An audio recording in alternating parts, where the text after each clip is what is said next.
हा दिवस किंवा ज्याला आपण म्हणू त्यांचा प्राकट्य दिवस, या दिवशी भगवान बलरामजी प्रकट झाले. यावेळेस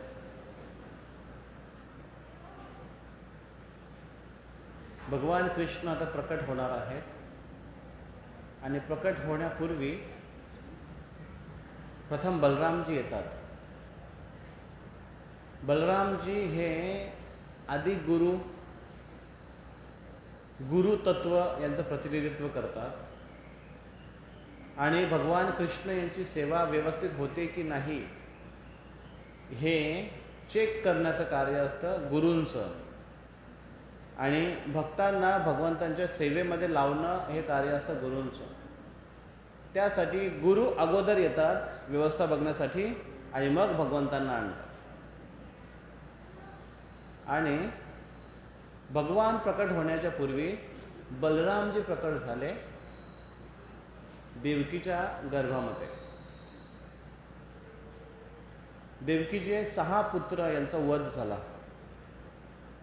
एवढं सर्वांना माहिती असते. त्यांचा वध झाल्यानंतर 7वा गर्भ जेव्हा झाला त्यावेळेस भगवान नारायणांनी योग माया हिला आज्ञा केली की जा आणि देवकीच्या गर्भातला जो 7वा गर्भ आहे त्याला स्थानांतरित कर, ट्रान्सफर कर. देवकीच्या गर्भातून रोहिणी मैयाच्या गर्भामध्ये, मथुरेतून गोकुळामध्ये. रोहिणी मैया ही वसुदेवांची पत्नी आणि देवकी ही वसुदेवांची पत्नी.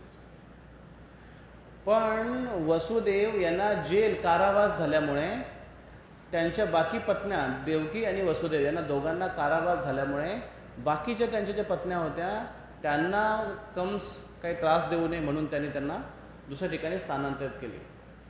त्याच्यामधील एक रोहिणी देवी यांना त्यांचे मित्र, वसुदेवांचे मित्र नंद बाबा जे गोकुळमध्ये राहत होते आणि गायींचे राखण करत होते, वैश्य परिवारातले होते, त्यांच्याकडे त्याने सेफ म्हणून पाठवलं.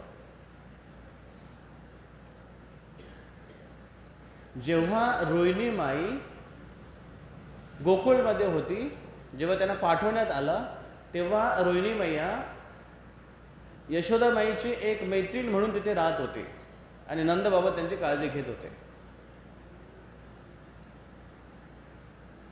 आणि जेव्हा 7वा गर्भ जेव्हा वसुदेवांनी रोहिणी मैयाला नंदबाबाकडे पाठवलं, ज्या वेळेस त्यांना कारावासामध्ये टाकण्यात आलं.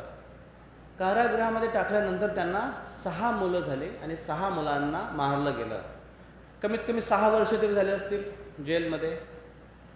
म्हणजे 6 वर्ष आता रोहिणी मैया कुठे आहे? गोकुळामध्ये नंदबाबाकडे. 6 वर्ष 6 महिने 6 वर्ष होते. ठीक आहे. आता 7वा गर्भ आहे त्याला स्थानांतरित करायचं आहे. कुठून? देवकीच्या गर्भातून रोहिणीच्या गर्भामध्ये. आणि योग मायाला हे सांगितलं. योग माया 2 माया आहेत. एक महामाया किंवा जिला आपण म्हणतो माया, जी सर्वांना भ्रमित करते, आकृष्ट करते, भगवंतांपासून दूर घेऊन जाते, तिचं नाव आहे माया किंवा महामाया. योग माया म्हणजे जी भगवंतांना भक्तांशी जोडते त्याला म्हणतात योग माया. आणि भक्त हमेशा या योग माया जिला म्हणतात अंतरंगा शक्ती, हिच्या अंतर्गत राहण्याचा प्रयत्न करतात. महामाया किंवा माया किंवा बहिरंगा शक्ती हिच्या नियंत्रणाखाली राहू इच्छित नाही भक्तगण. मग दोघांमध्ये काय अंतर आहे? ही एकच शक्ती आहे भगवंतांची, ती विविध प्रकारे प्रकट होते. शक्ती एकच आहे, विविध प्रकारे प्रकट होते. जसं मी जे आता बोलतोय हे शब्द आहेत, हे शब्द क ख ग घ यरलवशज्ञ, ह्यापैकीच काहीतरी शब्द आहेत, बरोबर. आणि ह्याच शब्दांचा उपयोग करून, याच अक्षरांचा उपयोग करून पिक्चरचे गाणे पण बनवले जातात, त्याचे डायलॉग्स पण बनवले जातात, किंवा याच अक्षरांचा उपयोग करून शिव्या पण दिल्या जातात, बरोबर आहे. मग पण हे शब्द जर मी भगवंतांचे गुणगानासाठी जर वापर केला, याचा ह्या अक्षरांचा वापर केला, तर हेच शब्द, हेच अक्षर हे आध्यात्मिक शक्ती बनते. हेच अक्षर एक आध्यात्मिक मंत्राचं रूपांतर धारण करते आणि त्या मंत्रांमध्ये शक्ती निर्माण आहे, आध्यात्मिक शक्ती. जसं हरे कृष्ण कृष्णा कृष्णा हरे हरे, हरे राम राम राम हरे हरे. हा हरे कृष्ण महामंत्र ह र आणि म आणि क ह्याच शब्दांनी, अक्षरांनी बनलेला आहे, बरोबर आहे. काना मात्र त्याला इकडे तिकडे दिला तो. ह्याच शब्दांनी किंवा ह्याच अक्षरांनी दुसऱ्याला शिव्या देण्यासाठी पण शब्द वापरले जातात, किंवा दुसऱ्यावर रागवण्यासाठी शब्द वापरले जातात. काय समजतोस तू स्वतःला, किती शब्द, किती अक्षर, किती शब्द वापरले, का य स म ज तो स. पण त्याच्यातून निर्माण होणारी प्रेरणा आहे, शक्ती आहे, ही वेगळी आहे. ही दुसऱ्याला द्वेष किंवा दुसऱ्याचा क्रोध निर्माण करणारी आहे. अक्षर तीच. एनर्जी कशी परावर्तित होते, तर भगवंतांची आध्यात्मिक शक्ती, अंतरंगा शक्ती, योग माया शक्ती ही इथे सुद्धा आहे, जिचा आपण अनुभव करू शकतो, जिच्या अंतर्गत आपण राहू शकतो. पण जर आपण तिचा उपयोग स्वतःच्या भोगासाठी किंवा स्वइच्छेने जर करण्याचा प्रयत्न केला, तर तीच आध्यात्मिक शक्ती बहिरंग शक्ती म्हणून, माया शक्ती म्हणून प्रकट होते आपल्यासमोर. आणि तीच आपल्याला त्रासदायक, मारक ठरते. चाकू एकच काम करतोय, कापण्याचं, पण तो चोराच्या हातात वेगळं काम करेल आणि डॉक्टरच्या हातात वेगळं काम करेल. चाकू ही एनर्जी सारखी आहे. चोराच्या हातात ती बहिरंगा शक्तीसारखं कार्य करते, डॉक्टरच्या हातात ती अंतरंगा शक्तीसारखं कार्य करते. एक सर्जन असतो, तो डिझीज जो आहे, रोग आहे, त्याला नष्ट करतो. त्याच पद्धतीने जे आध्यात्मिक एक्सपर्ट, जे गुरु असतात, ते आपला सर्जरी करून जो डिफेक्टिव्ह पार्ट आहे किंवा जे दोषयुक्त जे शरीरामध्ये काही इम्प्युरिटीज आहेत, अशुद्धता आहे, त्याला बाहेर काढतात. मग भगवान कृष्ण सांगतात योगमाया शक्तीला की जा आणि तो गर्भ स्थानांतरित कर. आणि तीच योगमाया आली आणि योगमायेने तो देवकीचा गर्भ गायब केला आणि तो गायब करून ते घेऊन गेले गोकुळला. आणि इकडे न्यूज आली की अरे देवकी जी गर्भवती दिसत होती अचानक खाली दिसायला लागली, बारीक दिसायला लागली. आणि न्यूज काय पसरली की तिचा गर्भपात झाला, 7वा गर्भपात झाला, नष्ट झाला. आणि म्हणून आता 8व्या गर्भाची वाट बघत होते. यांना कोणालाच माहिती नाही. पण जो 7वा गर्भ तिकडे स्थानांतरित झाला, कोणाकडे? रोहिणीमाईच्या गर्भामध्ये तो लगोलग रातोरात ज्याला आपण म्हणू स्थानांतरित केलं. आणि रोहिणीमाई जेव्हा तिला अनुभव झाला की अरे पोट भरलेलं वाटतंय न खाल्ला तरी. कल्पना करा तुम्ही की कुठली पण स्त्री जर अचानक असेल, झोपली, सकाळी उठल्यानंतर तिला अचानक वाटलं की अरे पोट फुगलं आहे. आणि खास करून विशेष करून जर 8वा महिना किंवा जर 9वा महिना एवढा जर मोठा गर्भ असेल तर किती आश्चर्याची गोष्ट आहे. आता एक इन जनरल तुम्ही बघा की एक स्त्री आहे जी मागच्या 2 वर्षापासून एका ठिकाणी राहते, बाहेर आहे, उदाहरणार्थ माहेरी आहे. नवरा बाहेर देशामध्ये गेलेले जॉबसाठी, त्याला यायला जमत नाही आणि म्हणून ती तिथे एकटी राहण्यापेक्षा घरी राहिली. 2 वर्षापासून घरी आहे. आणि सडनली न्यूज आली की गर्भवती झाली. काय न्यूज पसरेल? अरे बापरे, विचार करा. ह्या गोष्टी फक्त ऐकायला, हो बलरामजी आले, बलरामजी, अरे बाबा ठीक आहे बलरामजी आले, पण सामाजिक दृष्टिकोनातून बघा तुम्ही काय काय चर्चा पसरणार आहे तिथे, की जी 7 वर्षापासून आपल्या पतीपासून दूर राहते आणि अचानक तिला गर्भधारणा होते. हे तेव्हाच्या काळात लोक समजू शकत होते, कारण दैवी शक्ती ह्या पद्धतीने काम करताना दिसत सुद्धा होत्या. लोक तेवढे धार्मिक असायचे सुद्धा, शक्तिशाली पण असायचे. आज कलियुगामध्ये कोणी असं म्हणू शकत नाही की गर्भ स्थानांतरित आज ते शक्य नाही आहे.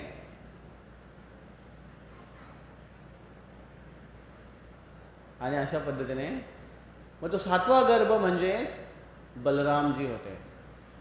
जसे यशोदा माई ही कृष्णांची शाश्वत मैया आहे, देवकी माई ही कृष्णांची शाश्वत आहे, आई आहे, त्याच पद्धतीने रोहिणी देवी ही बलरामजींची शाश्वत आई आहे. मग जर रोहिणी देवी त्यांची शाश्वत आई आहे, तर मग ते डायरेक्ट रोहिणीच्या गर्भामध्ये का नाही प्रकट झाले? तेव्हाच प्रकट होऊ शकले असते जेव्हा रोहिणी तिकडनं जाताना गोकुळमध्ये. का ते अगोदर देवकीच्या गर्भामध्ये आले? ते देवकीच्या गर्भामध्ये यासाठी आले की इथे भगवान प्रकट होणार आहेत त्या गर्भामध्ये, आणि भगवंत येण्या योग्य ते गर्भवती स्थान आहे का, ती हृदयाची स्थिती आहे का, ती भावना, तो प्रेम त्या भक्ताच्या हृदयामध्ये आहे का, हे बघणं बलरामजी जे आदि गुरु तत्व आहे त्यांचं कार्य आहे. आणि म्हणून ते येऊन अगोदर चेक करतात. एका ठिकाणी फॉरेनमध्ये, पाश्चिमात्य देशामध्ये, वेस्टमध्ये एका ठिकाणी इस्कॉनचं एक नवीन सेंटर ओपन करणं झालं होतं, आणि तिथे DT वेलकमिंग होती, विग्रहांचं स्वागत करण्यात येत होते. प्राणप्रतिष्ठा जो एक विधी असतो, प्राणप्रतिष्ठा, तर तो होणार होता. आणि प्रभुपादांना सांगितलं गेलं की सगळी तयारी झालेली आहे प्रभुपादजी, तुम्ही या. प्रभुपादजी आले आणि येऊन बघितलं तर कशाची काहीच तयारी नव्हती. भगवंतांचा अभिषेक करणार आहे आणि कसलीच तयारी नाही तिथे. आणि प्रभुपाद म्हणतात ते फुलं कुठे आहेत? वेर इज अ पुष्प. पुष्प म्हणजे फ्लॉवर्स, वेर इज अ पुष्प. तर तिथले सगळे असे खवळाबावर झाले. प्रभुपाद रागावले, काहीतरी गडबड झाली. काय झालं? फुलं कुठे आहेत? पुष्प, वेर इज अ पुष्प. तर तो पळत पळत किचनमध्ये गेला. म्हणजे प्रभुपाद वॉन्ट टू ईट पुष्पान्न. त्या माताजीनं सांगितलं की तुम्ही पुष्पान्न बनवा, कुकिंग करा. तर व्हॉट इज द पुष्पान्न? तर पुष्पान्न म्हणजे काहीतरी गोड भात, आणि प्रभुपादांना खायची इच्छा झाली वाटते, आणि तिने गोड भात पुष्पान्न बनवायला चालू केलं.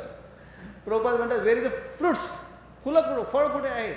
यज्ञामध्ये आणि ह्या कार्यामध्ये फळ फूल लागतं, ह्या कुठे एक वस्तू? प्रभुपाद त्यांना ओरडायला लागले. अरेंज करा, मागवलं, हे ते करा, जमा केला. आणि त्याच्यानंतर DT's वेलकमिंगचा सेरेमनी सुरू झाला, प्राणप्रतिष्ठा सेरेमनी सुरू झाला, आणि मंत्रोच्चारण सुरू झाले. प्रभुपादजी तिथे आहेत, नवीन नवीन सगळे आता जुडलेले सगळे भक्त आहेत तिथे. आणि तो जो वरचा डोम जो केला होता तो व्यवस्थित केला गेला नव्हता, आणि तो सडनली कोसळायला लागला खाली, वरचं जे छत होतं ते. आणि प्रभुपादांनी कसं तरी पिलर तो आपल्या हाताने पकडला, आणि प्रभुपाद म्हणतात की पकडा याला, पकडा. आणि मग सगळे लोक धावले, कसं तरी तो पिलर पकडला, आणि एक एक गोष्टी त्यातल्या ज्या पडायला आल्या, तुटल्या होत्या, आता एक एक व्यक्ती लोक घेऊन बोले बाहेर घेऊन जा म्हणे याला, ह्या गोष्टीला. आणि ते आतमधल्या हॉलमध्ये, जसं आता समजा इथे पडदा बांधलेला आहे, आतमध्ये तयारी चालू आहे, आणि नंतर पडदा उघडल्यावर सगळ्यांना दर्शन होणार आहे अभिषेक सेरेमनीचा. पण त्याच्या अगोदरच प्रभुपाद बघतात की काहीच तयारी नाही आहे. म्हणजे पडलेल्या वस्तू त्यांना सांगतात घेऊन जा तिकडे, कोणी पिलर घेऊन जातं, कोणी काय घेऊन जातं. आणि तिथे सगळे TV कॅमेरेवाले आले होते शूटिंग करण्यासाठी. काय प्राणप्रतिष्ठा मोठा सेरेमनी आहे इस्कॉनचा, आणि ते सगळेजण वाट बघत होते शूटिंगमध्ये. तर ते कॅमेरामध्ये ते सगळे शूटिंग करत आहेत. काय तो पिलर घेऊन बाहेर चालला आहे, एखादी तुटलेली वस्तू बाहेर घेऊन चालला आहे. त्यांना वाटलं हे अशाच पद्धतीने करत असतील बहुतेक, की सुरुवातीला असंच असेल बहुतेक, आणि ते त्याची शूटिंग करत होते. आणि मग प्रभुपादजी एवढे रागावले होते की तुमची जर तयारी झाली नव्हती तर मला का सांगितलं तुम्ही? कोणाचं तुम्ही वेलकमिंग करताय? साक्षात भगवान इथे येत आहेत, आणि तुमची काय तयारी आहे? भगवंत येत आहे त्याच्या अगोदर आपली किती तयारी असायला पाहिजे, आपण किती प्रिपेअर असायला पाहिजे. कोण व्यक्ती आहे तुमच्यापैकी? किती जणांनी इथे नरसिंह देवांचं एक पिक्चर बघितला मागच्या वेळेस आपण दाखवला होता. त्याच्यामध्ये बघा प्रल्हादांचं तुम्हाला एक संभाषण तुम्हाला ऐकायला मिळेल की प्रल्हाद त्या समुद्राच्या किनारी आहेत आणि आणि वरुण देवाने त्यांना बाहेर काढल्यानंतर ते प्रल्हाद म्हणत आहेत की भगवंता मला तुमचं दर्शन घेण्याची खूप इच्छा आहे, पण माझी योग्यता नाही, मी असुर कुळात जन्म झालेला आहे आणि पण माझा कोणीच आश्रय नाही आहे, माझ्या आईपासून मी दूर गेलेला आहे आणि एखाद्या वासराप्रमाणे एखाद्या आईपासून दुरावलेल्या एखाद्या मुलासारखी माझी अवस्था झालेली आहे, कृपया करून मला दर्शन द्या. आणि असं करत करत ते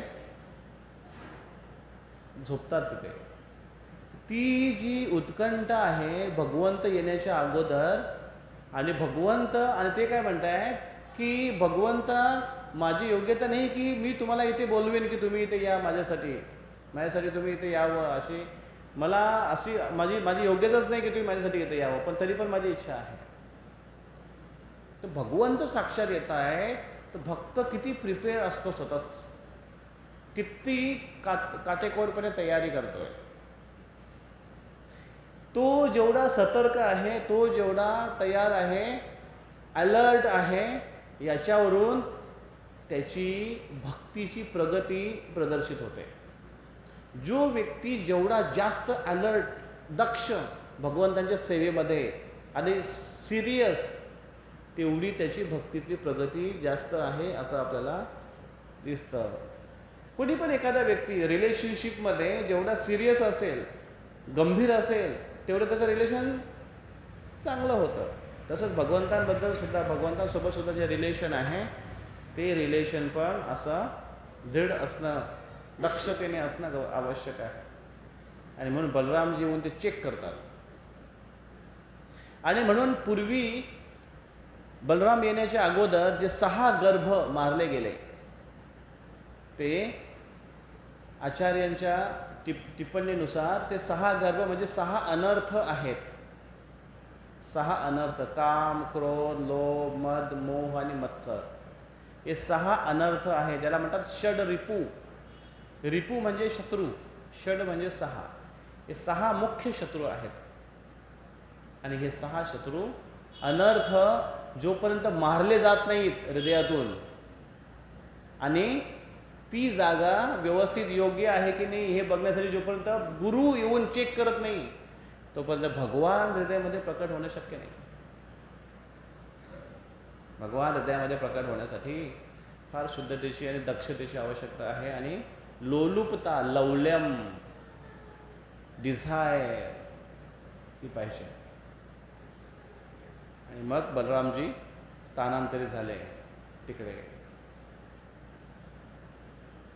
आणि कृष्णाने योगमायाला अजून एक सेवा दिली होती. ती सेवा म्हणजे जेव्हा कृष्ण जेव्हा प्रकट होतील देवकीच्या गर्भामध्ये आणि जेव्हा ते गर्भातून प्रकट होतील बाहेर, तेव्हा त्यांना सुद्धा स्थानांतरित करायचं आहे मथुरेतून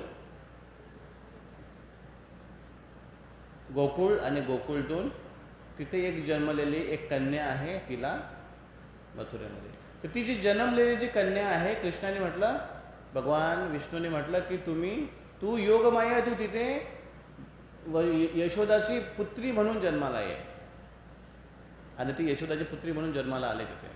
आणि जेव्हा वसुदेवने ते एक्सचेंज केलं, कृष्णाला तिथे ठेवून ती पुत्रीला इकडे घेऊन आले. ती कोण होती? योगमाया. योगमाया म्हणजे जी शक्ती भगवंतांशी आपल्याला जोडते, आध्यात्मिक शक्ती.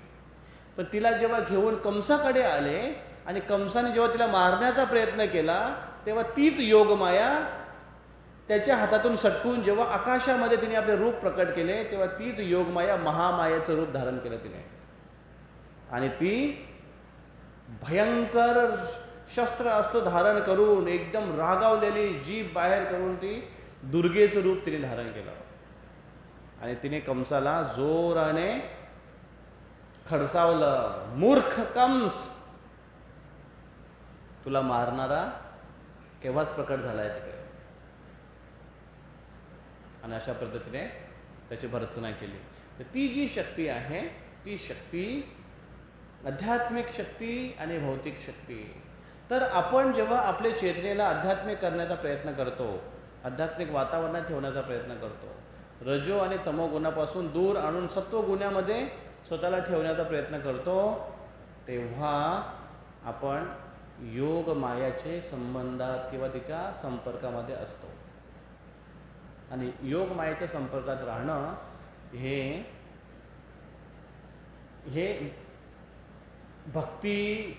तो भक्तीच्या वातावरणामध्ये आहे असं ग्राह्य धरलं जातं. तर मग इकडे बलरामजींचं प्राकट्य झालं. बलरामजींचं प्राकट्य आणि कृष्ण यांचं प्राकट्यामध्ये 8 दिवसाचा फरक आहे. बलरामजी पौर्णिमेला जन्माला आले आणि त्याच्यानंतर येणारी अष्टमी, शुक्ल पक्ष अष्टमीला कृष्ण जन्माला आले. म्हणून पुढच्या आठवड्यामध्ये लगेच कृष्ण जन्माष्टमी आहे. मग हे भगवान बलराम जी आहेत हे आदि गुरु तत्व आहेत. भगवान कृष्ण यांचाच एक विस्तारित अंश. तर ही सृष्टीमध्ये सगळ्यात प्रथम कोण आहे? भगवान कृष्ण, एकल्य ईश्वर कृष्ण. आणि बाकी सगळे नंतर येणारे आरसभ भृत्य त्यांचे सेवक आहेत. मग या जगामध्ये सगळ्यात पहिल्यांदा कृष्ण आपला जो विस्तार करतात ते बलरामाच्या रूपाने करतात, बलरामजी रूपामध्ये.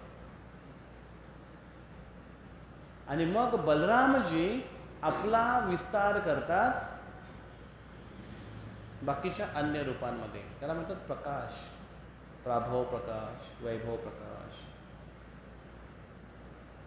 आणि त्यामधून त्यांच्या विस्तारामध्ये 4 ज्याला म्हणतो चतुर्व्यूह. ते चतुर्व्यूह कोण आहेत? वासुदेव, संकर्षण, प्रद्युम्न आणि अनिरुद्ध. वासुदेव, संकर्षण, प्रद्युम्न, अनिरुद्ध असे 4 चतुर्व्यूह रूप तयार होतात. त्या चतुर्व्यूह रूपातील जे संकर्षण आहे ते आपला अजून रूपांतर करतात 4 रूपामध्ये. कुठले? सेम वासुदेव, संकर्षण, प्रद्युम्न, अनिरुद्ध 4 रूपामध्ये स्वतःला विस्तारित करतात. याला म्हणतात द्वितीय चतुर्व्यूह. पहिला प्रथम चतुर्व्यूह, नंतर द्वितीय चतुर्व्यूह. आणि द्वितीय चतुर्व्यूहाचे जे संकर्षण आहे ते आपला विस्तार करतात पुरुष अवतारामध्ये. पुरुष अवतार, पुरुष अवतार 3 प्रकारचे पुरुष अवतार आहे. पहिला कारणोदकशाही विष्णू, दुसरा गर्भोदकशाही विष्णू, तिसरा क्षीरोदकशाही विष्णू. कारणोदकशाही विष्णू कुठे झोपलेले असतात?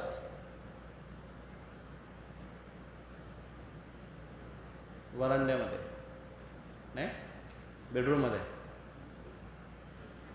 कुठे? बाकीचे विचार करतात हे कधी शिकवलं? बेडरूममध्ये. कारणोदकशाही विष्णू कुठे झोपलेले असतात? ब्रह्मांडाच्या बाहेर आहेत ते. ब्रह्मांडच त्यांच्यापासून येतात. विरजा नदीमध्ये, विरजा नदी आहे तिथे. त्याला म्हणतात विरजा नदीचा एक पार्ट आहे. त्याला म्हणतात कारण ओशन, कारण उदक. हे सांगितलेलं आहे मागे. आणि त्यांचा रूप किती मोठा आहे? त्यांचं रूप किती मोठं आहे? त्यांचं रूप आहे की त्यांच्या रोमछिद्रातून, हे जे रोमछिद्र आहेत ना, या रोमछिद्रातून ब्रह्मांड बाहेर निघतो. एक ब्रह्मांड त्यांच्या रोमछिद्रामध्ये घुसू शकेल एवढे मोठे त्यांचे रोमछिद्र असतात. आणि ब्रह्मांड किती मोठं आहे? त्या एका ब्रह्मांडाच्या लाखो करोडो गॅलेक्सीमध्ये, स्पेसमधले एक छोटासा पृथ्वी ग्रहाच्या एक छोट्याशा पार्टमध्ये आपण कुठेतरी भारतामध्ये, महाराष्ट्रामध्ये आणि जामनेरमध्ये आहे. एका ब्रह्मांडाच्या कुठल्या तरी एकदम सुईच्या टोकाच्या कोपऱ्यामध्ये एक ब्रह्मांड. आणि हा जो ब्रह्मांड आहे, हा ब्रह्मांड पूर्ण या भौतिक जगामध्ये एक राईच्या दाण्यासारखा आहे. एक ब्रह्मांड. असे ब्रह्मांड महाविष्णूंच्या रोमछिद्रातून निघतात. मग ते रोमछिद्राचा होल एवढा मोठा आहे की ब्रह्मांड त्यात घुसू शकतो. रोमछिद्र एवढा मोठा आहे, विचार करतो हात किती मोठा असेल, अंग किती मोठं असेल, शरीर किती मोठं असेल. एवढे मोठे कारणोदकशाही विष्णू असतात. ते कारणोदकशाही विष्णू आपला विस्तार करतात आणि त्यांचं काम काय आहे, ते झोपल्या झोपल्या काय करतात, ब्रह्मांड निर्माण करतात. आपल्या शरीरातून ब्रह्मांड तयार करतात आणि ब्रह्मांड सोडतात. ते कसे सोडतात,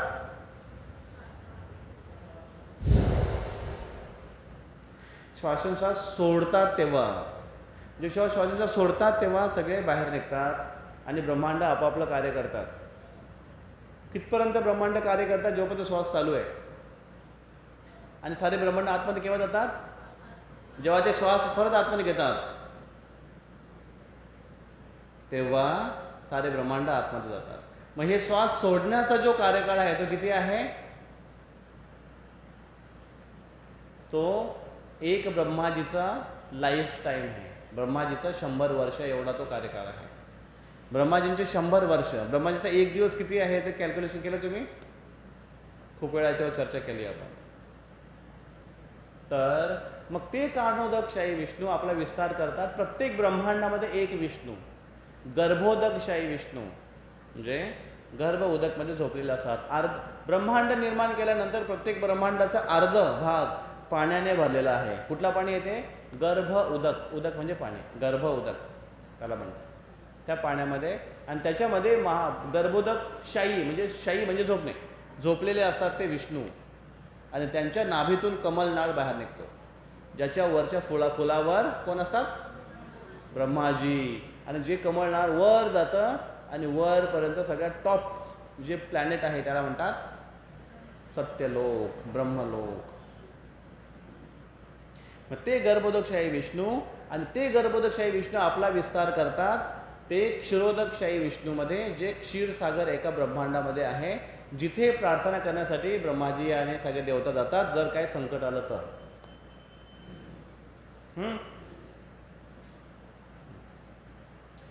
हे सारे ब्रह्मा, हे सारे पुरुष अवतार, हे तिन्ही पुरुष अवतार कोणाचे विस्तार आहेत, संकर्षण, द्वितीय संकर्षणचे विस्तार आहेत. आणि द्वितीय संकर्षण हे जो द्वितीय चतुर्विवाह आहे हे प्रथम चतुर्विवाहाच्या संकर्षणाचा विस्तार आहे. आणि हे प्रथम संकर्षण जे आहे त्याचा विस्तार कोणापासून आहे, बलरामजीपासून आहे. बलरामजी सारे सृष्टीशी स्वतः विस्तार करतात. कशासाठी एवढा विस्तार करतात बलरामजी, जीवेर कारणे आसिया प्रपंचे लीला कोइलो सुविस्तार. जीवेर कारणे, प्रत्येक जीव जो आहे त्याला या भौतिक जगामध्ये जाऊन त्याला शरीर प्राप्त व्हावा आणि शरीर प्राप्त होऊन त्याने असे कर्म करावे, भक्ती कर्म करावे की जेणेकरून तू भगवत धामात वापस जाईल, परत आपल्या घरी, घर वापसी. घर वापसी करण्यासाठी ही भक्ती जो प्रोसेस आहे, ही घर वापसी करण्याचा एक प्रपोजल आहे सर्वांसाठी. कुठल्या घरी वापस जायचं आहे आपल्याला, जाऊ देवाची या गावा, आपल्या घरी. आणि त्याला घरी, जीवात्म्याला घरी घेऊन जाण्यासाठी त्याला शरीर मिळालं पाहिजे. मग 84 लाख योनीचं एक शरीर, ती एक प्रक्रिया तयार केली. त्याच्यातली एक योनी भगवंतानी आपल्यासारखी स्वतःसारखीच हुबेहूब बनवली, जेणेकरून ज्यामध्ये अशी फॅसिलिटी मिळेल त्याला की तो भगवंताची भक्ती छान करू शकतो, सेवा चांगल्या पद्धतीने करू शकतो. भगवंतांचं जे ज्ञान आहे, आध्यात्मिक ज्ञान आहे, तो चांगला समजू शकतो आणि पचवू शकतो. ज्ञान पचवणं म्हणजे काय,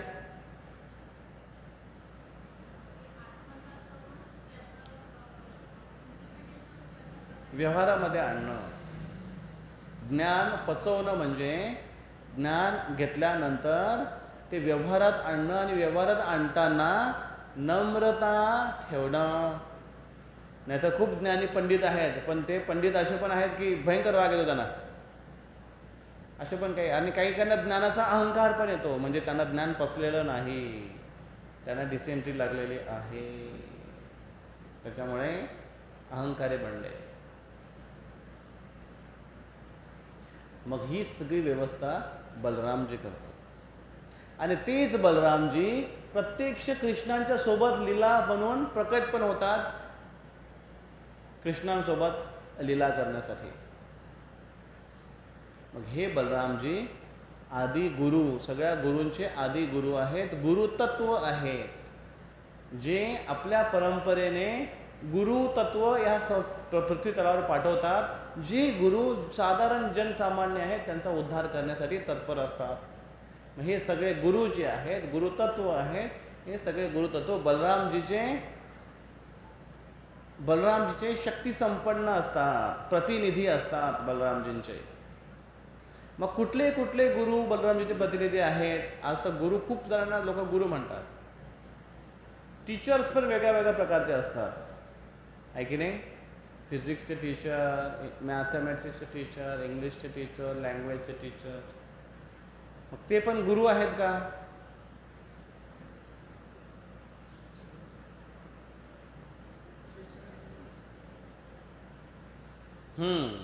तर ते आपले शिक्षक आहेत, टीचर्स आहेत, ते शिकवणारे आहेत. ते एक अर्थाने बघा तुम्ही तर ते पण एक प्रकारचे गुरु आहेत. पण हे गुरु आपल्याला टीचर्स एक शिकवण्याचं काम फक्त करतायत.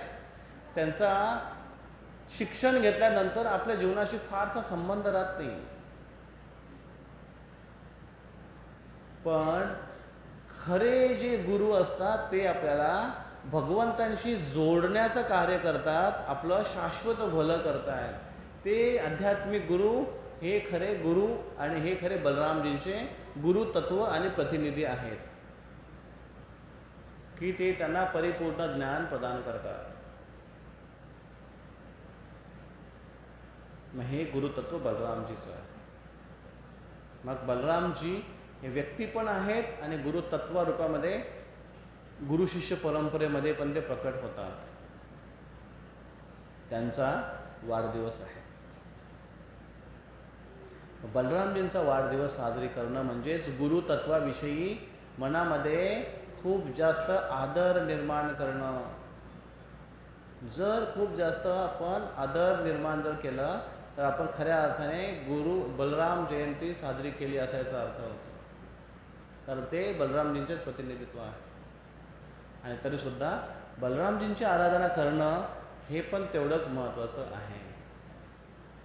मग हे बलरामजी जेव्हा कृष्णाच्या लीलेमध्ये येतात, कृष्णांसोबत लीला करतात, तेव्हा त्या लीलेमध्ये काय करतात ते? मग बलरामजी प्रकट झाले. बलरामजी प्रकट झाल्यानंतर मग कृष्ण प्रकट झाले. आणि कृष्ण प्रकट झाले तेव्हा कोणाला कळलं नाही की मधल्यामध्ये जे काय झालं ते एक्सचेंज ऑफर झाले ते कोणाला माहिती नाही पडलं. ते फक्त नंदबाबांना माहिती होतं, वसुदेवाला माहिती होतं, देवकीला माहिती होतं. मग तिचं नामकरण करण्यात आलं. नामकरण करण्यासाठी गर्ग मुनी हे त्यांचे फॅमिली प्रिस्ट यदूंचे ते आले होते. पण ते गुपचूप त्यांना बोलवलं होतं. का गुपचूप बोललं होतं? कंसाला खबर नाही पडली पाहिजे. नाही तर कंस शोधतोय की कृष्ण कुठे आहे. कृष्णाचा जन्म झाला आहे, आकाशवाणी झाली होती, दुर्गेने सांगितलं होतं, पण कुठे जन्म झाला माहिती नाही. शोधतोय तो आणि त्याला कळलं नाही पाहिजे म्हणून गुपचूप हा नामकरण संस्कार झाला. कुठे? गाईच्या गोठ्यामध्ये.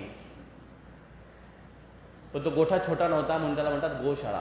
गोठा माहिती आहे? गोठा, गाईचा गोठा, त्याला म्हणतात गोशाळा.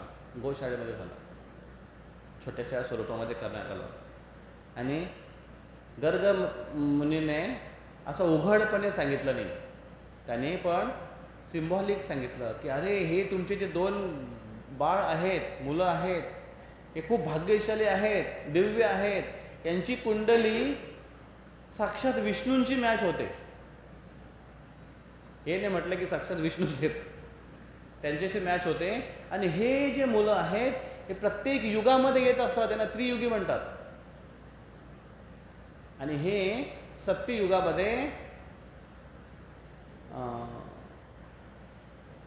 कृष्ण रक्त तथा पीतम इदानीम कृष्णतः गतः असं ते म्हणतात की हे कृष्ण रूपामध्ये आले होते, हे रक्त रूपामध्ये, श्वेत रूपामध्ये आले होते, रक्त रूपामध्ये, रक्तवर्णी रूपामध्ये आले होते. आणि पीत रूपामध्ये, पिवळ्या रंगाचं पिवळा रंग धारण करून आले होते कलियुगामध्ये, चैतन्य महापुरुष रूपामध्ये. हेच मुलं किंवा हाच मुलगा कृष्ण आता द्वापारमध्ये कृष्ण वर्ण धारण करून आलेला आहे. आणि वृंदावनावर गोकुळवर जे संकट येईल त्यांचं निवारण हा मुलगा करेल. याच्यामध्ये देवतांची शक्ती असणार आहे असे भविष्यवाणी केली दोघांची. आणि या दोघांचं नामकरण मी करतो. पहिला जो मोठा आहे त्याचं नाव आहे, कारण तो शक्ती संपन्न आहे, बल संपन्न, शक्ती संपन्न आहे म्हणून याचं नाव असेल बलराम. आणि दुसरा आहे त्याचं नाव असेल कृष्ण, कारण हा सर्वांना आकर्षित करेल. सर्व आकर्षती इति कृष्ण, आणि हा बलराम असेल. अशा पद्धतीने त्यांचं नामकरण केलं. आणि मग सगळेजण, मोठा उत्सव झाला तो, आणि सगळ्यांना प्रसाद खाऊ घातल्यानंतर सगळेजण गेले तिथून. मग कृष्ण आणि बलराम गोकुळामध्ये वाढतायत हळूहळू, आणि लहानपणाची लीला करतायत, कृष्णांच्या सोबत राहतायत, विविध प्रकारच्या लीला करतात. साख्य रूपामध्ये कृष्णांच्या सोबत राहतात, दास्य रूपामध्ये कृष्णाची सेवेसाठी तत्पर असतात बलरामजी. तर दोन भगवान आहेत इथे, एक कृष्ण आणि दुसरा बलराम. कृष्ण भगवान हे कोण आहे? हे स्वयं भगवान आहेत. बलराम आहेत, हे बलराम कृष्ण आपला विस्तार करतात, त्याला म्हणतात वैभव प्रकाश, स्वतःचा विस्तार करतात. मग कृष्ण आपला विस्तार करतात, आणि त्या विस्तारामध्ये जर काहीच फरक नसेल, बदल नसेल, तर हा त्यांचा मूळ स्वरूप आहे. मूळ स्वरूपाला ते विस्तारित करतायत, प्राभव प्रकाश ज्याला म्हणतात. त्याच्यामध्ये कृष्ण आपला जेव्हा विस्तार करतात तेव्हा तिचे अंगकांती रंग सेम असणार, त्यांचे हावभाव सेम असणार, त्यांचा मूड पण सेम असणार, कृष्णासारखाच असणार. आणि पण ते सगळे विस्तार आपले स्वतः वेगळा वेगळा व्यवहार करणार. जसं कृष्ण जेव्हा रासलीलेमध्ये होते आणि जेव्हा ते स्वतःचा विस्तार केला त्यांनी एवढ्या सगळ्या गोपींसोबत डान्स करण्यासाठी, तर तो कृष्णांचा जो विस्तार होता, तो विस्तार कसा होता? कृष्णांचा मूळ कृष्णांसारखाच होता, सावळा रंग होता, रंग पण सेम होता, आणि भावना पण सेम होती, कार्य पण सेम होता, माधुर्य प्रेम होता गोपींसोबत. तो त्याच पद्धतीने जेव्हा ते द्वारकेमध्ये होते, द्वारकेमध्ये पण कृष्णाने आपला विस्तार केला. किती विस्तार केले कृष्णाने द्वारकेमध्ये असताना? 16,108. का बरं? प्रत्येक राणीसोबत ते राहायचे, प्रत्येक पत्नीसोबत ते राहायचे, आणि प्रत्येक पत्नीला असं वाटायचं की कृष्ण फक्त माझ्याच राजमहालामध्ये आहेत. हे कृष्णाची विशेषता आहे. त्यांचा एक विस्तार आहे ज्याच्यामध्ये कृष्ण स्वतःसारखे विस्तार करतात, प्राभव प्रकाश. दुसरा आहे वैभव प्रकाश, ज्यामध्ये कृष्ण स्वतःचा विस्तार जे करतात त्या विस्तारामध्ये बदल असतो. तर तो पहिला जो विस्तार आहे बलरामजीच्या रूपामध्ये, त्यात बदल काय आहे?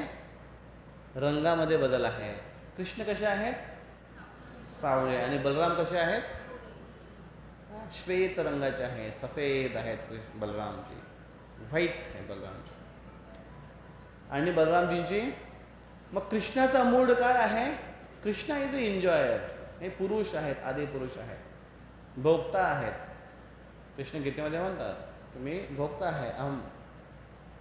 आणि पण जेव्हा ते स्वतःचा विस्तार करतात बलरामजीच्या रूपामध्ये तेव्हा रंग बदलतात, पण मूड पण त्यांचा बदलतोय. इथे कुठला मूड आहे? सेवा करण्याचा मूड आहे. कोणाची? कृष्णांची. मग दोन्ही भगवान आहेत, पण त्या दोन्ही भगवानमध्ये काय फरक आहे? एक सेव्य भगवान, दुसरा सेवक भगवान. सेवक भगवान बलरामजी, सेव्य भगवान कृष्ण. दोघे सुद्धा भगवान आहेत. दोघे सुद्धा, बलरामजी सुद्धा एन्जॉयर आहेत. जसं कृष्णांची जसं सखी आहेत, त्यांच्या मैत्रिणी आहेत, तसंच बलरामजींचे सुद्धा सख्या आहेत, मैत्रिणी आहेत. बलरामजी सुद्धा रासलीला करायचे त्यांच्या मैत्रिणीसोबत. बलरामजींच्या मैत्रिणी वेगळ्या, कृष्णाच्या मैत्रिणी वेगळ्या. या मैत्रिणी म्हणजे आजकालच्या ज्या गर्लफ्रेंड बॉयफ्रेंड जसं असतं त्या पद्धतीचं नाही. ते शोधत राहतात अपडेट व्हर्जन. ह्या बलरामजींच्या आणि कृष्णांच्या ज्या मैत्रिणी आहेत ह्या शाश्वत आहेत, त्यांच्यावर प्रेम करणारे आहेत, आध्यात्मिक लोकातून आलेले आहेत, इथे येऊन लीला करत आहेत. अशा पद्धतीने बलरामजी आणि कृष्ण या दोघांच्या मूडमध्ये असा फरक आहे. आणि मग ते बलरामजी स्वतःचा जो विस्तार करतात, भौतिक जगामध्ये ते पुरुष रूपामध्ये असतात आणि भौतिक जगामध्ये सगळ्या फॅसिलिटी क्रिएट करतात. कशासाठी? एक जीव आहे त्याला भगवंतांची पुन्हा प्राप्ती करून घेण्यासाठी फॅसिलिटी मिळावी म्हणून हे भौतिक वातावरण, हे भौतिक प्रकृती या पद्धतीने स्वतःला तयार करते. आणि बलरामजी आतून आध्यात्मिक मार्गदर्शन मिळावं यासाठी गुरु शिष्य परंपरा आणि शास्त्र यांचं आयोजन करतं, प्रयोजन करतं. आणि स्वतःचा विस्तार करतात ते कृष्णांच्या सेवेसाठी. जसं एक इन्स्ट्रुमेंट आहे, काय आहे, याला काय म्हणतात? मृदंग म्हणतात त्याला. हा मृदंग आहे, करताल आहे, जी पण इन्स्ट्रुमेंट स्पीकर आहे हे भगवंतांच्या सेवेमध्ये लावलं जातं. हे बलरामजींचंच एक विस्तारीय स्वरूप मानलं जातं. भलेही ते भौतिक तत्वाने बनलेलं असेल पण ते बलरामजीचं स्वरूप मानलं जातं. म्हणून जेव्हा पण आपण मृदंग घेतोय, करताल घेतोय, आध्यात्मिक पुस्तक घेतोय वाचन करण्यासाठी, त्याला पहिल्यांदा आपण प्रणाम करतोय, मस्तकाला लावतोय, आदर देऊन त्याला भगवंताच्या सेवेमध्ये लावतोय. का? बलरामजीच आहेत ते एक प्रकारचे, त्यांचा विस्तार आहे. अशा पद्धतीने बलरामजीचं गुरुतत्व आहे. आणि आपल्या सगळ्या जीवांसाठी, सगळ्या भक्तांसाठी आपल्याला मार्गदर्शन म्हणून आणि कृष्णाच्या सेवेत भक्तीत प्रगती करण्यासाठी ते आपल्याला प्रोत्साहित करतात आणि सेवेमध्ये लावतात. आणि जेव्हा एखादा भक्त सेवेमध्ये उन्नत होतो तेव्हा त्याला ते कृष्णांकडे फॉरवर्ड करतात, ते राधाराणींकडे फॉरवर्ड करतात. राधाराणी याला कृष्णाच्या सेवेत लावा, आणि मग राधाराणी त्यांना कृष्णांच्या सेवेमध्ये घेऊन जातात. कधी कधी लोक म्हणतात की हे मधले एजंट का बरं पाहिजेत, आपण डायरेक्ट कॉन्टॅक्ट करू कंपनीशी कृष्णांशी डायरेक्ट कॉन्टॅक्ट करू शकता, पण कृष्ण अवेलेबल नाही होणार. का? कृष्ण हे फक्त आणि फक्त भक्तांचेच भक्त आहेत, भक्तांचे दास आहेत. भक्तच त्यांना फक्त जिंकतोय. आणि बाकीचे भगवंतांपासून तोंड लपवून किंवा भगवंतापासून दूर होऊन, द्वेष करून दूर होऊन ते इकडे आलेत. भगवंतांना त्यांचं काही घेणं देणं नाही आहे किंवा त्यांची काही आवश्यकता पण नाही त्यांना भगवद्धामामध्ये. ते त्यांची इच्छा आहे पण त्यांची आवश्यकता नाही भगवद्धामामध्ये. भगवद्धामामध्ये भरपूर असे करोडो अनलिमिटेड असे जीवात्मा आहेत, भगवंताचे भक्त आहेत, जी त्यांची सेवा करतात नित्यतेने. त्यांना आपली आवश्यकता नाही, आपल्याला त्यांची आवश्यकता आहे भगवंतांची. आणि म्हणून इथे बलरामजी हे तत्व आहे की जे आपल्याला भगवंतांच्या सेवेमध्ये जेव्हा लावतात तेव्हा भगवंत म्हणतात ठीक आहे. बलरामजी म्हणतायत ना, ठीक आहे, घेऊन टाका याला. राधाराणी म्हणतात ना, राधाराणी म्हणतात की हे भगवान, हा एक चांगला भक्त आहे, मूर्ख आहे, भौतिक जगामध्ये भोग करण्याची इच्छा आहे, पण ठीक आहे, चांगला आहे, प्लीज घ्या याला. आणि कृष्ण त्याला स्वीकार करतो. अशा पद्धतीने आपण भगवंतांपर्यंत जाण्यासाठी गुरु शिष्य परंपरा ही फार महत्त्वाची आहे. रेकमेंडेशन खूप महत्त्वाचं आहे. आणि ते आहे बलरामजी गुरुतत्व. मग बलराम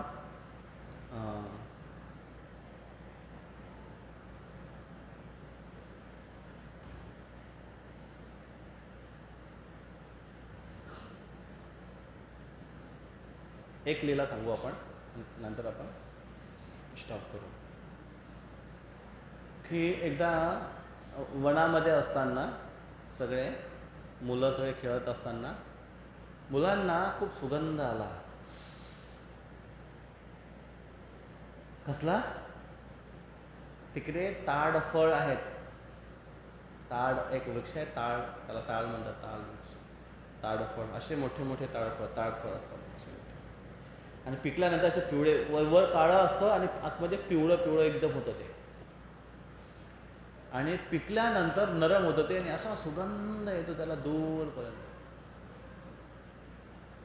आणि ते फळ एवढं गोड असतं खायला की जर ते खूप जास्त खाल्लं तर पोटात किडे होतात, जंतू होतात. लहान मुलांचे होतात ना पोटात जंतू, एवढं स्वादिष्ट असतं ते. आणि मुलं म्हणतात की तिथे ताट फळं आहेत, खायची इच्छा आहे, खूप मस्त पिकलेत भगवंता. बलरामजीकडे आले, कृष्ण बलरामकडे आले आणि ते म्हणतात पण एक प्रॉब्लेम आहे. म्हणजे काय? तिथे एक भयंकर असुर राहतोय. ते असुराचं नाव आहे धेनुकासूर. धेनुकासूर, धेनुका म्हणजे गाढव, जो गाढवाच्या रूपामध्ये आहे, गर्दभ त्याच्या रूपामध्ये आहे.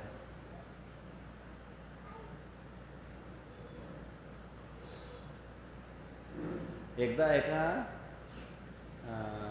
प्लांटमध्ये, कंपनीमध्ये त्यांचे बॉस होते, बॉस. आणि ते बॉस असं मस्त तयारी करून आले आणि तो एक मुलगा होता. त्याला विचारतात कसा दिसतो? ते बोलतो सर तुम्ही एकदम वैशाख नंदन दिसताय. समजा अच्छा, हां. साहेब फार खुश होऊन गेले. वैशाख नंदन म्हणजे गाढव. गाढवाला संस्कृतमध्ये म्हणतात वैशाख नंदन. हे जेव्हा त्याला कळेल का नक्कीच त्या एम्प्लॉयला बाहेर काढून दिले.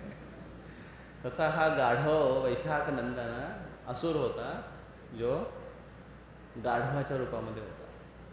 का गाढवाच्या रूपामध्ये?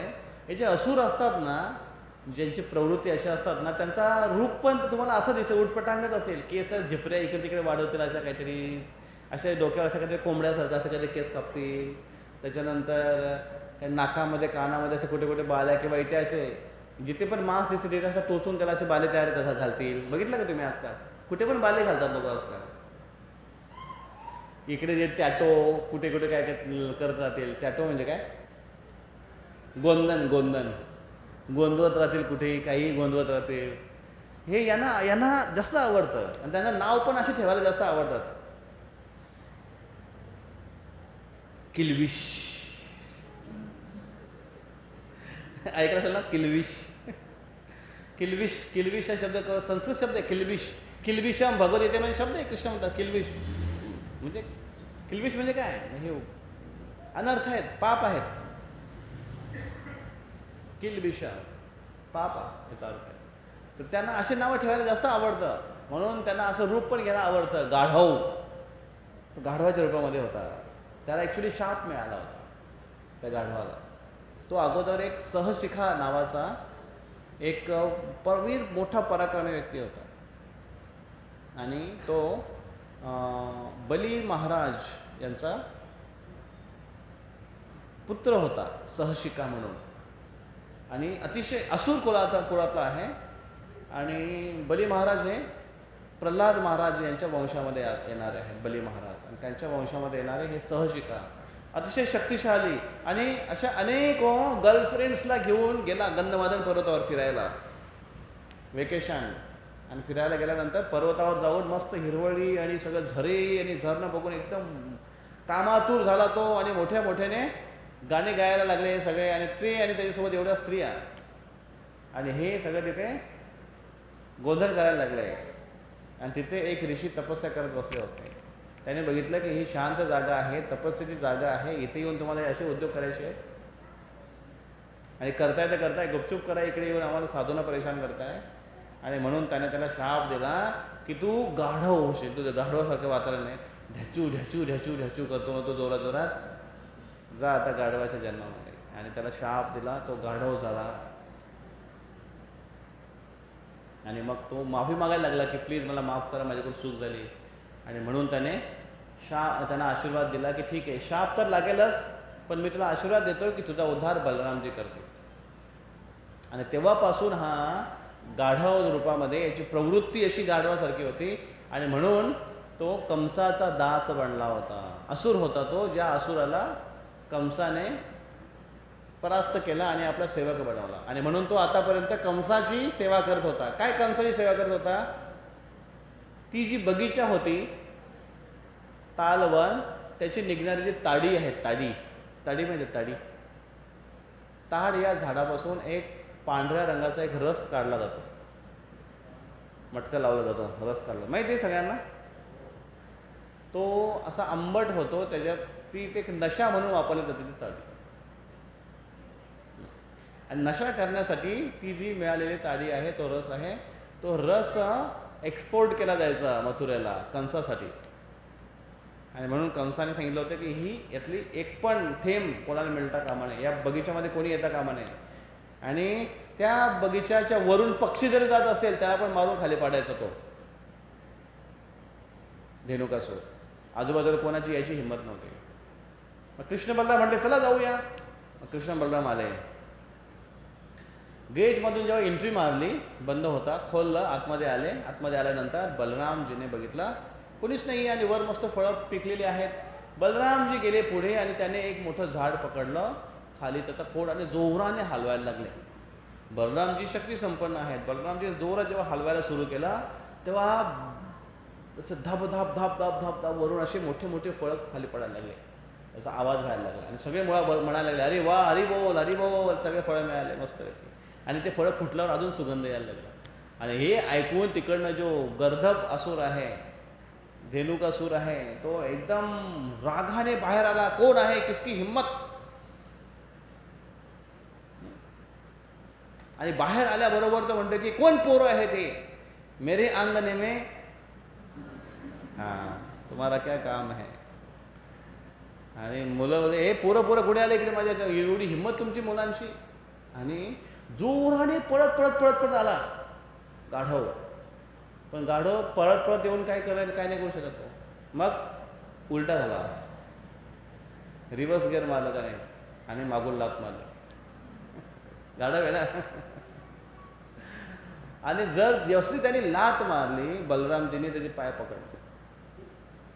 आणि बलरामजींना असं जास्त खेळणं बिळणं असं काही आवडत नाही. जास्त जर एखाद्या मस्ती करत असेल, पकडतील, एक ठोसा मारतील, खतम, त्याचं डोकंच फोडून टाकतील. जसं प्रलंबासूरचं डोकं फोडलं तसं याचे पाय पकडले आणि जोराने गोल गोल गोल गोल गोल गोल फिरवले धेनुकासूरचे. आणि त्या गोल गोल फिरवल्यामध्येच त्याचे प्राण निघून गेले. आणि जोराने त्याला फेकलं एका ताडाच्या झाडावर. वर मोठ्याचे ताडाचे झाड असं त्याच्यावर त्याचे पानांमध्ये ते. आणि जोरात फेकल्यामुळे त्या स्पीडने तो झाड, त्या झाडावर तो अडकला आणि तो झाड दुसऱ्या झाडावर कोसळला. आणि हे बघून बाकीचे सगळे जे त्याचे सवंगडी आहेत, त्याचे जे असुर आहेत, ते पण सगळे गाढवाच्या रूपामध्ये सगळे आले पळत पळत आक्रमण करून. आणि बलरामजीने आणि कृष्णाने जे येतील त्याला प्रत्येकाला पकडले, आपापल्या प्रत्येकाच्या त्यांच्या जे पायाला, मागच्या पायाला, 2 पायाला पकडले, गोल गोल फिरवले आणि झाडावर फेकले. आणि हा कार्यक्रम चालू राहिला त्यांचा. आला गाढव, त्याने लात मारली की पाय पकडले की गोल गोल फिरवले की त्यानं झाडावर फेकले. आणि प्रत्येक झाडाच्या वरच्या शेंड्यावर सगळे असे अटकले जाऊन. आणि त्या भाराने ते वातावरण असं वेगळं दिसत होतं आणि रक्तबंबाळ झालं होतं. आणि ते एकावर दुसरे, दुसऱ्यावर तिसऱ्यावर चौथे असे कोसळत, पत्त्याच्या पानासारखे कोसळत कोसळत कोसळत पूर्ण जी बगीचा आहे ती पूर्ण नस्तनाबूत करून टाकली. एवढे सगळे फळं खाली पडले आणि ते सगळे म्हणून म्हणतात छे, हे फळं काय खाण्यायोग्य नाही. आता कशासाठी आले होते मग. खाण्याचे योग्य नाही. का खाण्याचे योग्य नाही? रक्त लागलं त्यांना, असुरांचं रक्त लागलं, दूषित झालं. आणि सगळे तिथून हरिबोल हरिबोल, वेल डन म्हणून तिथून निघून गेले. मग आता इथे क्वेश्चन हा आहे की बलरामजी याने आतापर्यंत आपला खाता खोलला नव्हता वृंदावनामध्ये. कुठला खाता? असुरांना मारण्याचा. आतापर्यंत कृष्णच सगळ्या असुरांना मारत होते. सगळ्यात पहिल्यांदा कृष्णाने कुठल्या असुराला मारला? पूतना. दुसरा शक्तासूर. तिसरा तृणावर्त. मामांनी पहिले काय पाठवलं? मामांनी पहिले बाहुली पाठवली, गुडिया. मग कृष्णाने खेळली, पसंत नाही आली, तोडून टाकली. नंतर काय पाठवलं? नंतर बैलगाडी पाठवली, शक्तासूर, छकडा.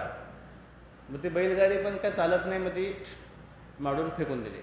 त्याच्यानंतर तिसरं काय पाठवलं? त्याचं हेलिकॉप्टर पाठवलं, वर उडणार हेलिकॉप्टर पाठवलं. खेळलं वर जाऊन बघितलं, नंतर पसंत नाही आला, तोडून फेकून दिलं. असे कंस मामा वेगळे वेगळे खेळणे पाठवत होता. आणि त्याच्यानंतर हा एक मोठा गाढवाचा जो खेळणा होता तो कंस मामाने तिथे अरेंज केला होता, पण तिथे स्वतःहून चालून कृष्ण बलराम गेले होते मित्रांसोबत. मग त्यालाच नेमकी बलरामने का मारलं, कृष्णाने का नाही मारलं?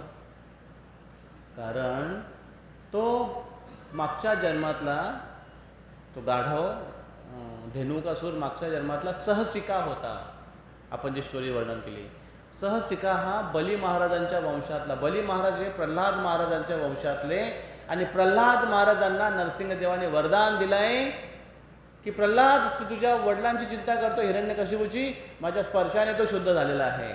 एवढंच नाही, मी घोषणा करतोय की ज्या कुळामध्ये एखादा शुद्ध भक्त जन्माला येतो किंवा एखादा व्यक्ती शुद्ध भक्त बनतो त्याच्या 21 पिढ्यांचा मी उद्धार करतो. ही घोषणा नरसिंहदेवाने केली. आणि म्हणून त्यांच्या वंशामध्ये येणाऱ्या, प्रल्हादाच्या वंशामध्ये येणारे जेवढे पण असुर झाले, मागचे नंतर येणारे असुर काय भक्त नव्हते, पण कृष्णांसोबत त्यांचा संबंध होऊन सुद्धा कृष्णाने त्यांना प्रत्यक्ष मारलं नाही.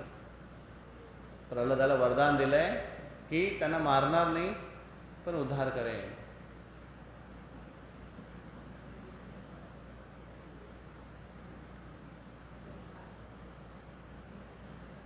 काहीच गरज नाही. मग असं चालत गेला असता तर काही झालं नसतं.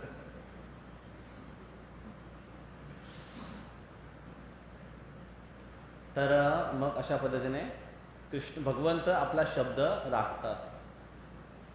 भगवद्गीतेमध्ये ते ॲश्युरन्स देतात, कौन्तेय प्रतिजानीहि न मे भक्ता प्रणश्यति. हे अर्जुन घोषणा कर, काय माझ्या भक्ताचा नाश होत नाही, त्याच्या भक्तीचा पण कधी नाश होत नाही.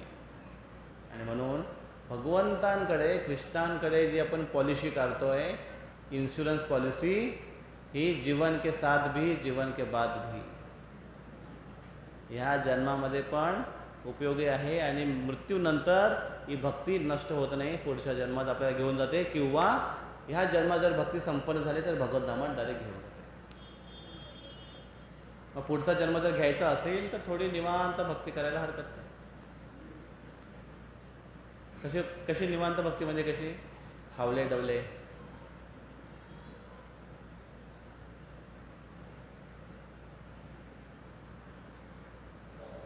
जसा संडे टू संडे आम्ही भक्ती करतो. बाकीचे मंडे ट्यूजडे नाही, बाकीचे आम्ही दुसरं काय करतो. संडेला एक भक्ती. आणि ज्याला खरोखर भगवद्धामात जायचं असेल त्यांनी तिला गंभीरतेने केलं पाहिजे. बलरामजींचा आश्रय घेतला पाहिजे. बलरामजी आदी गुरु आहेत, गुरुतत्व आहे, आणि त्यांना प्रार्थना केली पाहिजे की हे बलरामजी आम्हाला शक्ती द्या आणि आम्हाला बल प्रदान करा. कुठला बल प्रदान करा? आध्यात्मिक बल प्रदान करा, जेणेकरून या भौतिक विपदांवर आम्ही मात करू शकलो पाहिजे. आम्हाला हे सहन करायला शक्ती द्या आणि आमची भक्तीचं रक्षण करा. आम्हाला कृष्णाच्या सेवेमध्ये नियोजित करा. मग कृष्णाची सेवा आले आता जन्माष्टमी. किती तारखेला जन्माष्टमी जामनेरमध्ये? 24 ऑगस्ट. बाबाजी राघव मंगल कार्यालयामध्ये मोठा उत्सव आहे. सर्वांना विनंती आहे जास्तीत जास्त संख्येमध्ये या आणि सर्वांना घेऊन या. नातेवाईकांना आणा. तुमच्या जेवढे पण काय फ्रेंड सर्कल असेल सगळ्या ठिकाणी मेसेज सर्क्युलेट करा. व्हिडिओ टाकला ना, प्रोमो व्हिडिओ जास्तीत जास्त सर्क्युलेट करा. पुन्हा पुन्हा त्याला बंबार्डिंग करा आणि त्याचा प्रचार करा. त्यासोबत सेवासुद्धा महत्त्वाची आहे. तर आता थोडेच वाजलेत.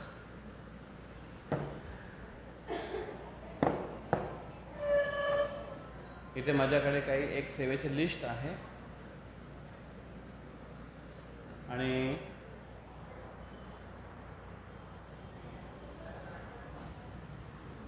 त्याचे आहेत बंद करते.